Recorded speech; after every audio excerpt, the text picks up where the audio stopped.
So, having done this paragraph now and understood the meaning, story about Simapuri, writer being there at Simapuri, talking to women, trying to understand their mindset.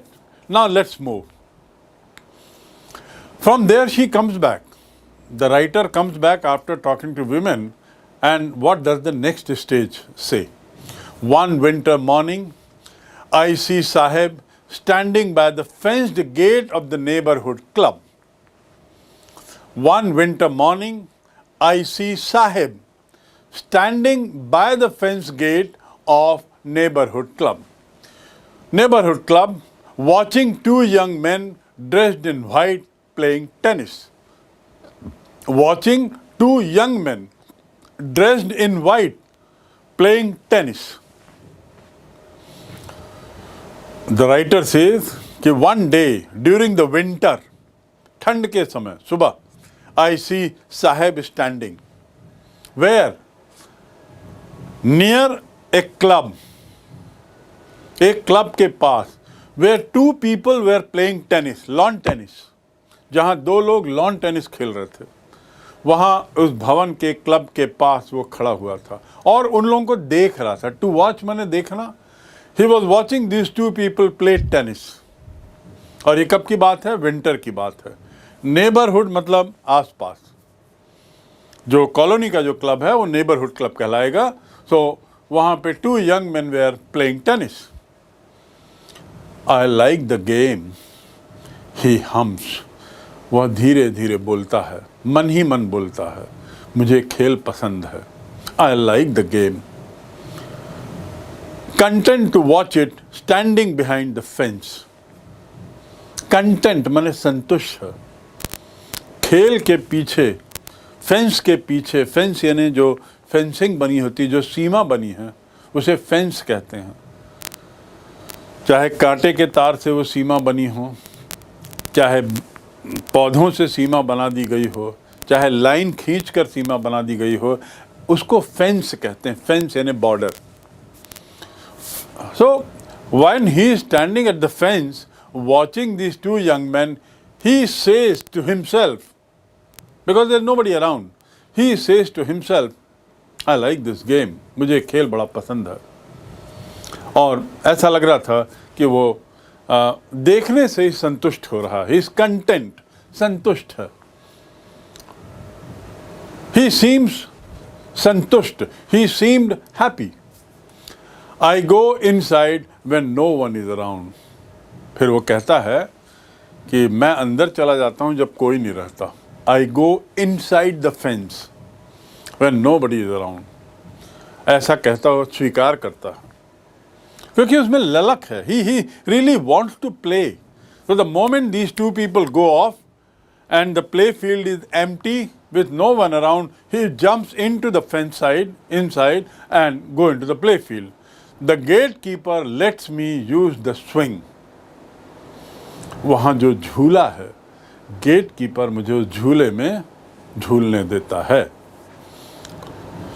I go inside when standing behind. I go inside when no one is around. जब कोई नहीं रहता, when nobody is there, this gatekeeper allows me to go in, to let me go. Let me go मतलब मुझे जाने दो. Let me eat means मुझे खाने दो. Let me write मतलब मुझे लिखने दो. Let me take bath means मुझे नहाने दो. So let me का उपयोग देख लीजिए, बड़ा अच्छा उपयोग है. Let me tell you, मुझे तुम्हें बताने दो. Let me call, मुझे उसे बुलाने दो. So यहाँ let me, who lets me? The gatekeeper lets me in. Gatekeeper मुझे जाने देता है.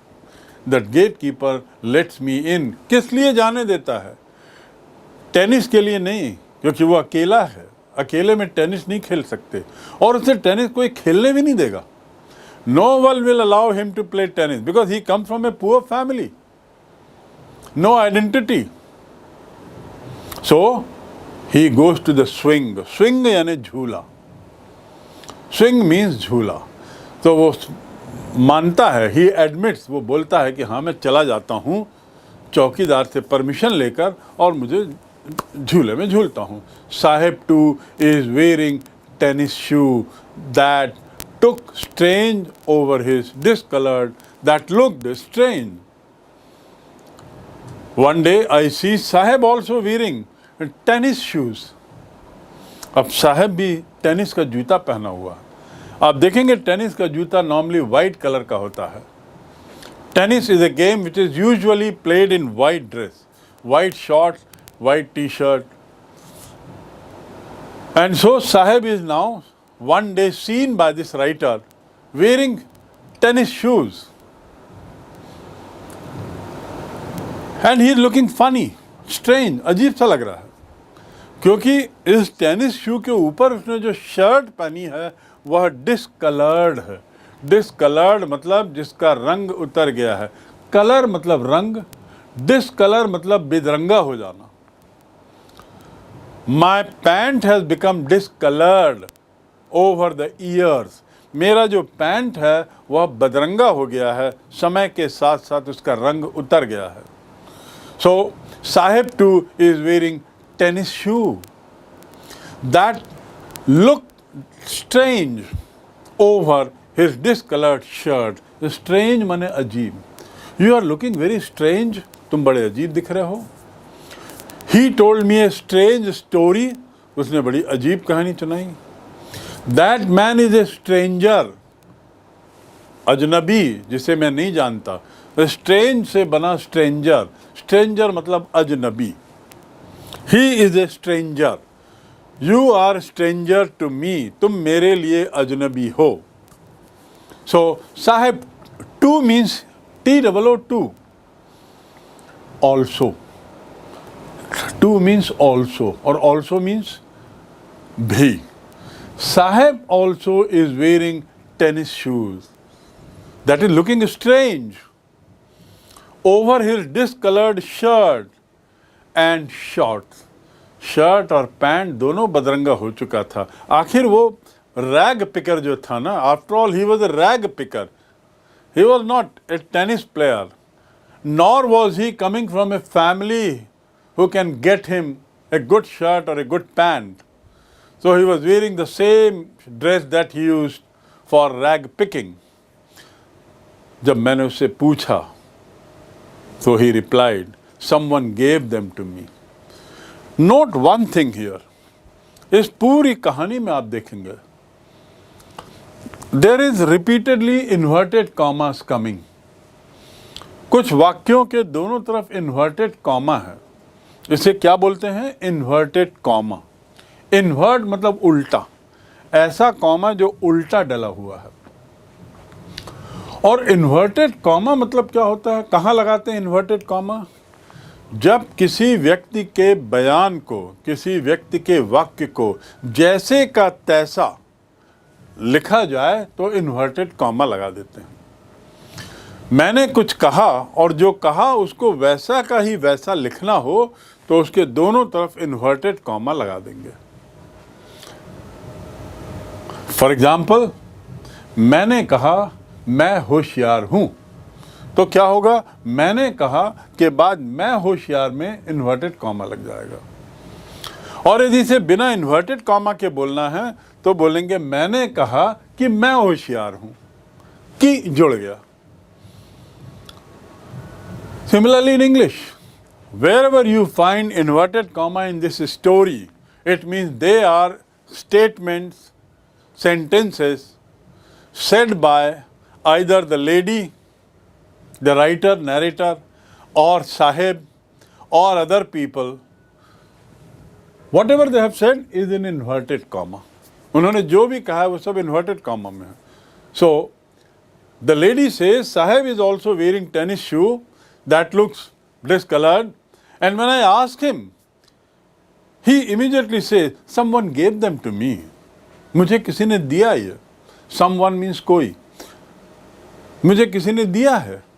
ये उसने कब कहा होगा? When lady must have asked, when the writer must have asked. Someone gave them to me. ये जवाब someone gave them to me must have been given by him this reply when the narrator must have asked him, where from did you get these shoes? Narrator ने पूछा होगा कि तुम्हें जूता कहाँ से मिला, या नरेटर उस जूतों को गौर से देख रहा होगा. And so he says quietly, someone gave them to me. He says in a manner of an explanation. मानो वह समझा रहा है, मानो वह बता रहा है. एक्सप्लेन करना मतलब समझाना. किसको समझा रहा है? नरेटर को. क्यों समझा रहा है? क्योंकि नरेटर ने पूछा उससे. Because narrator asked. So he is explaining her that someone gave them to me. The fact that they are discolored shoes of some rich boy who perhaps refused to wear them because of a hole in one of those did not bother him. Now the narrator says, I looked at the shoes. They were also discolored. Shoes were also badrangga. They were different color. Their colors had gone off. They had faded. Fade होना मतलब रंग उतर जाना. Discolour हो जाना. Discolour मतलब रंग उतर जाना. फेड होना मतलब भी रंग कमजोर पड़ जाना. So they had faded. And when I noticed, not only they had faded, but one of the shoe had a hole also. You must have seen, dear children, that when you wear shoes, sports shoes, and play, you normally kick football with the right foot if you are a right hander. And because you keep kicking football with the right shoe, the front portion on the side of the shoe gets a hole. आपका जहां अंगूठा रहता है दाएं पैर का, जिससे आप फुटबॉल को बार बार मारते हो, तो उस अंगूठे के पास एक छेद हो जाता है, फट जाता है बार बार रगड़ खाने से. ऐसा ही होल वहाँ हो गया था. उनके एक जूते में जो साहिब जी पहने थे, एक जूते में एक छेद हो गया था और जूता बदरंगा भी हो गया था. लेकिन उससे वो परेशान नहीं था. टू बॉदर मतलब परेशान करना.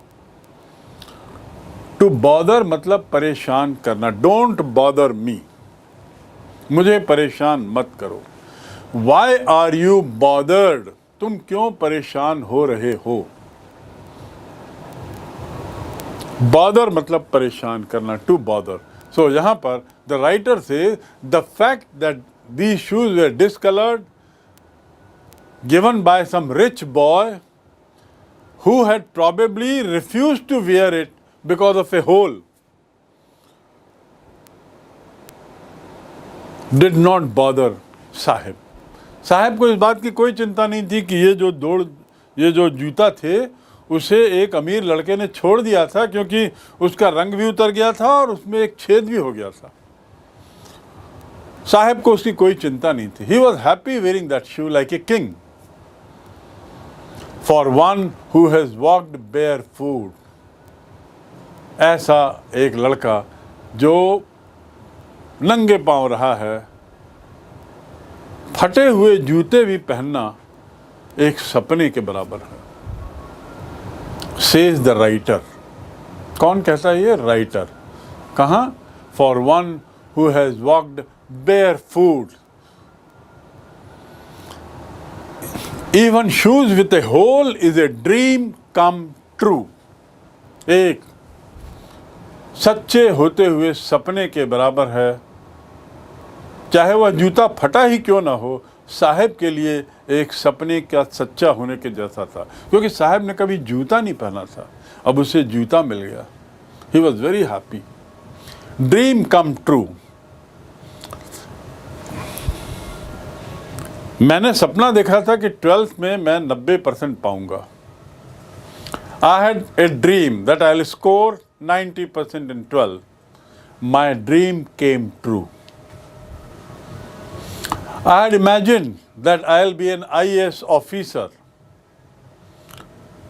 And when the result came, it was like dream coming true. It was like dream coming true.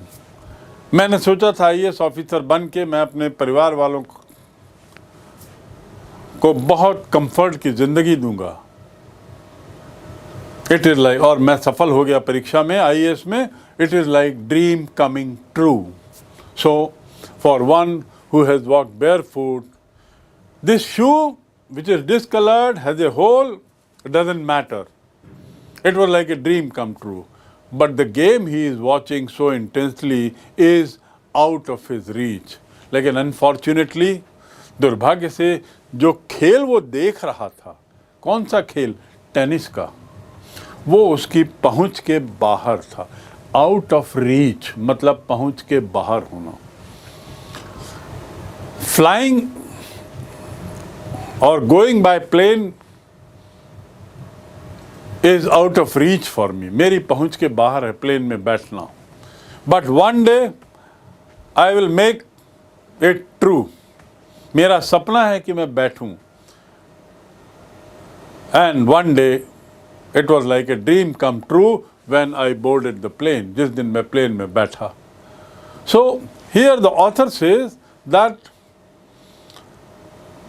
यद्यपि सफ़ेद जूता पहनने से उसको कोई परेशानी नहीं थी, बड़ा खुश था. He was very happy. But unfortunately he could just watch the game. He could not play the game. He was not allowed. Intensely मतलब बड़े उससे देख रहा था, तीव्रता से. वो उसकी पहुंच के बाहर था. This morning, Saheb is on way to the milk booth. आज मैंने देखा, narrator says, today I see Saheb is going to the milk booth. See the change in Saheb. First time when the author saw, he was a simple rag picker, barefoot, with a group of people. With the passage of time, as the time rolled by, I find Sahib wearing some sort of shoes and watching lawn tennis, and also being able to go to swing and enjoy the jhula. Then one day I find him going to the milk booth. I saw him this morning going to the milk booth. In his hand is a steel canister. Canister मतलब डब्बा. उसके हाथ में मैं एक steel का डब्बा देखती हूँ. और वो कहाँ जा रहा है? He is going to the milk booth, जहाँ दूध मिलता है. This morning I saw Sahib on his way to the milk booth. In his hand is a canister, holding a canister, and he says, I now work in a tea stall down the road. When the lady asked, when the writer asked again this question, when she saw this boy going to the milk booth, the writer asked the narrator, where are you going? What is this canister? So the boy replied, well, I have been working now. I have started working where? In a tea stall. Road ke us taraf, down the road. On the other side of the road, I am working in a tea stall. So rag picker becomes a labor working in a tea stall. Rag picker becomes a labor working in a tea stall. Why did he choose to be a labor? Why did he decide to work in a tea stall? Because tea stall work will give him a regular salary. Tea stall में काम करेगा तो उसे एक निश्चित तनख्वाह मिलेगी. Rag picker के रूप में वो कितने दिन तक कचरा बीनते रहेगा, कितना पैसा मिलेगा कुछ पता नहीं. कई दिन ऐसे निकल जाता था जब 1 रुपए का कॉइन भी नहीं मिलता था. यहाँ उसको निश्चित तनख्वाह मिलेगी. भले ही वो तनख्वाह कम हो, लेकिन तनख्वाह तो मिलेगी. एक इनकम तो हो गई ना, एक कमाऊ बेटा तो हो गया ना. He has started earning now. He is getting a salary now. So very happily he says, now I am working there. That is why I am carrying this canister. I am going to the booth. I will get milk and go to the tea stall where I help the shopkeeper. This so, does he like the job? मैंने उससे पूछा, क्या तुम्हें ये काम पसंद है?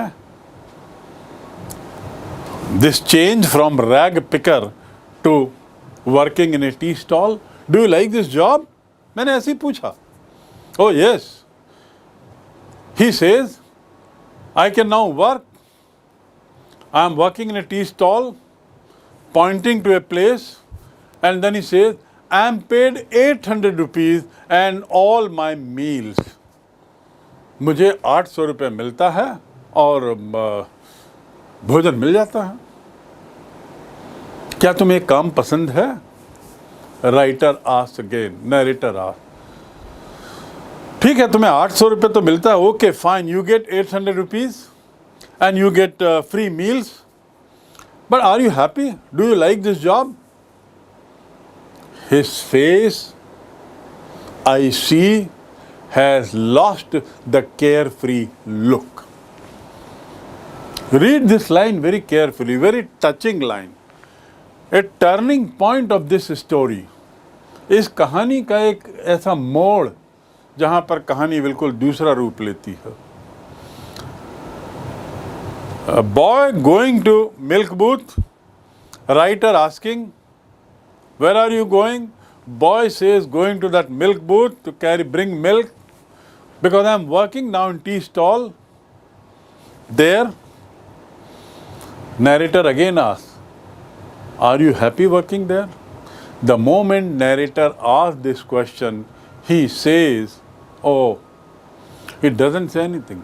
I mean, the moment narrator asks this question, she marks a difference in her face. उसके चेहरे में कुछ बदलाव दिखा. Though he is paid 800 rupees, उसने कहा कि मुझे 800 रुपये मिलता है, दोनों टाइम का खाना मिलता है. But the moment I asked this question, I could see he has lost the carefree look. जो चेहरे में जो केयर फ्री लुक था, कोई चिंता रहित जो लुक था, वो गायब हो गया. Suddenly he lost that care free look. बचपन में जो केयर फ्री नेचर जो रहता है, केयर फ्री नेचर मतलब बचपन में जो चिंता रहित जो जीवन होता है, जैसी मैंने सवाल पूछा उसके चेहरे से वो गायब हो गया. कुछ चिंता दिखने लगी. आखिर बचपन है क्या? Subhadra Kumari Chauhan writes a beautiful poem. You must have heard the famous writer Subhadra Kumari Chauhan, who writes about बचपन. And she says, चिंता रहित खेलना खाना और फिरना निर्भय स्वच्छंद, कैसे भूला जा सकता है बचपन का अतुलित आनंद. मैं फिर से दोहराऊं, चिंता रहित खेलना खाना और फिरना निर्भय स्वच्छंद, कैसे भूला जा सकता है बचपन का अतुलित आनंद. So the moment this writer asks and she looks at her face, his face, the writer feels that my question has put him in a different this thing. He is now little this thing changed. His face, I see, lost carefree look. The steel canister seems heavier than the plastic bag. This line is very simple, but it conveys lot of meaning. ये जो line है, the steel canister looks heavier than the bag, heavier than the plastic bag. Plastic bag मतलब जो वो rag picker के नाते carry करता था प्लास्टिक का, और कैनिस्टर मतलब अभी जो बर्तन ले जा रहा है, अभी का बर्तन उसे भारी लग रहा है. कैनिस्टर को वो हाथ में ले जाता था, लेकिन जो प्लास्टिक का बैग रैग पिकर के नाते शोल्डर में रखता था. The canister he would carry in hand and the plastic bags as rag picker looked so light to him on his shoulder, and canister must have been felt heavier to him. Why not? क्यों नहीं? The author says the canister was owned by the master of the tea stall, while the bag was his. जो bag वो carry करता था, the bag that he used to carry was his own bag. He owned it, उसके स्वयं का था. He was the owner of it. And now the canister that he carries, canister belongs to the master of the tea stall. जो canister था वह tea stall के मालिक का था और जो बैग कैरी करता था वो उसका खुद का था. This was the difference. और इसीलिए शायद उसका चेहरा थोड़ा सा उतरा हुआ लग रहा था. His face looked somewhat different. It was not that carefree bag. As a rag picker, he was very carefree. Carefree about what? About the time, about the place, about the quantity of work he has to do. As a rag picker, he would decide what time to go. As a rag picker, he would decide where to go, how much to go. As a rag picker, he would decide what to collect, where to collect from, how much to collect, and so on. He was a free bird. He was a free bird. Totally free. No one over him.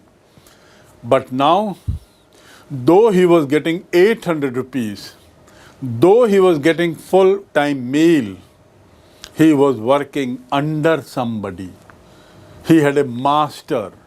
उसका एक मालिक था. He had a malik now, the shop owner of the tea stall. This is the turning point of the story. Before I proceed to the next stage, and story takes another turn, let's learn the words as given in this paragraph. Fence, बाड़ा. कांटेदार बड़े को normally fence बोलते हैं. FENCE. Fence कर दो. Fence that area. उसको घेर लो. Fence that area. We do fencing to stop animals from coming in. हम कांटेदार बाड़ी बनाते हैं जानवरों को अंदर आने से रोकने के लिए. Hums मतलब गुनगुनाना. He hums. What does he hum? I like this game. बोलता है ना? I like this game. He hums. I like this game. Content means satisfied. He is content. Though he hums that I like this game, but he is happy watching the game. He can't play. He is not allowed to play. He comes from a poor family. Tennis is the game of the rich. He knows that. And so he is just happy watching it. Content, santusht, satisfied. When I ask, he admits. जब मैं पूछती हूँ तो स्वीकार करता है. Admits, स्वीकार करना. To accept. What does he accept? That yes, they have been given by somebody who had thrown away these shoes. ये जूते किसी लड़के ने, टेनिस खेलने वाले ने मुझे दिया है जो फटा हुआ था. Swing means झूला. Swing means झूला. Discolored, I told you, which has become colorless. Discard means त्यागा हुआ. Discarded pant. Discarded shoes. To discard मतलब छोड़ देना. I discarded him. मैंने उसे छोड़ दिया. I discarded his advice. मैंने उसके सुझाव को छोड़ दिया. Advice, ADVICE. मैंने उसके सुझाव को छोड़ दिया. I discarded his advice. So to discard मतलब छोड़ देना. Give up. त्याग देना. Intently means जानबूझ के. I did it intently. जानबूझ के मैंने किया है. And there was another word, out of his reach. Out of his reach means पहुँच के बाहर होना. क्या चीज़ पहुँच के बाहर थी? What was out of his reach? Playing tennis was out of his reach. To be on the play field of tennis ground was out of his reach. उसकी पहुँच के बाहर था.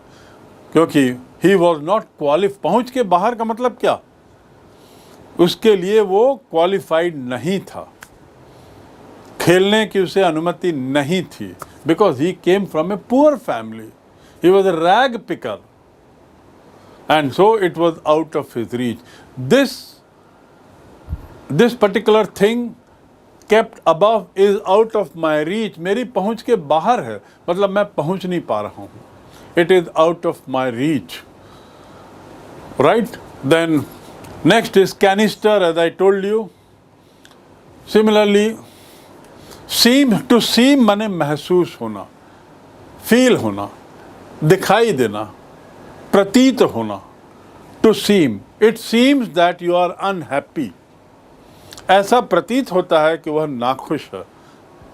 It seems that Saheb was unhappy. ऐसा प्रतीत हुआ कि साहेब unhappy है, नाखुश है. So seem माने महसूस होना, feel होना, right? So now after this paragraph we move to the next stage, and the next stage is